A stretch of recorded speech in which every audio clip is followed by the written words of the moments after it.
France Bleu Provence en partenariat avec le Pôle emploi et l'AFPA. Fabrice Marion est avec nous pour évoquer des offres d'emploi et des formations toutes les heures. Alors vous allez évoquer maintenant, Fabrice, des offres d'emploi dans le sanitaire et le domaine social. Oui Laurent, bonjour. Le secteur sanitaire et social, c'est 13% des projets de recrutement annuels en Provence-Alpes-Côte d'Azur. Ce sont également des métiers qui rencontrent d'importantes difficultés de recrutement car les candidats se font rares.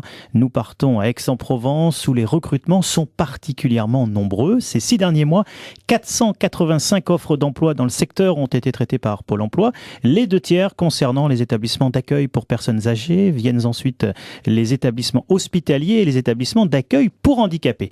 Victor Perazzi, vous êtes en charge de l'ouverture d'un établissement pour les personnes âgées dans le pays d'Aix, le domaine des Collongues à Saint-Marc-Jaumegarde.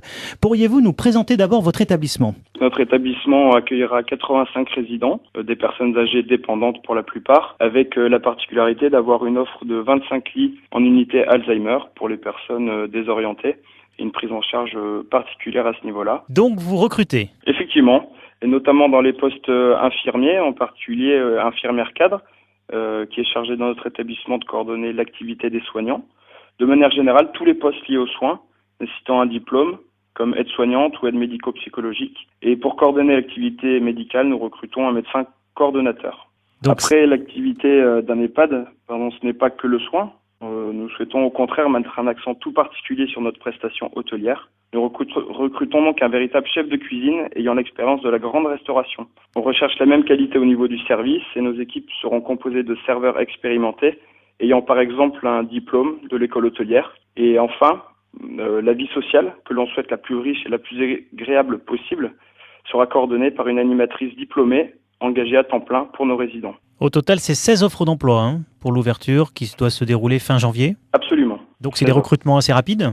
Assez rapide en effet, mais on compte aussi prendre notre temps pour une montée en charge progressive du recrutement. Qu'est-ce que vous recherchez chez les candidats ? De la disponibilité, bien sûr, de l'enthousiasme, évidemment, et un grand intérêt pour le projet que nous proposons. Où est-ce que les personnes peuvent postuler ? Elles peuvent postuler directement via le site du Pôle emploi, pôle-emploi.fr. Voilà Laurent, un recrutement rapide donc pour Saint-Marc-Jaumegarde et offre de formation aussi pour ceux qui n'ont pas encore les compétences et les connaissances pour ce secteur.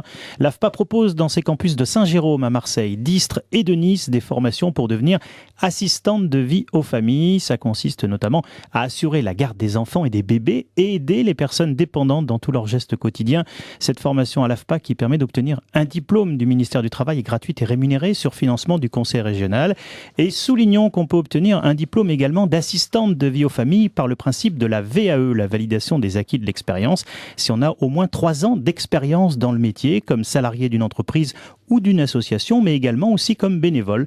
L'AFPA informe et accompagne pour cette VAE. Il y a des réunions qui sont organisées, par exemple à Saint-Jérôme à Marseille, vendredi le 13 janvier ou le vendredi 27 janvier. Inscription sur le numéro vert de l'AFPA 0800 02 8000. Fabrice Marion, on vous retrouve tout à l'heure à 14h. Vous nous parlerez de quoi ? On parlera bâtiment et développement durable, Laurent. Juste avant 14h. Merci beaucoup avec l'AFPA et le Pôle emploi. Il est tout juste midi. Bon appétit.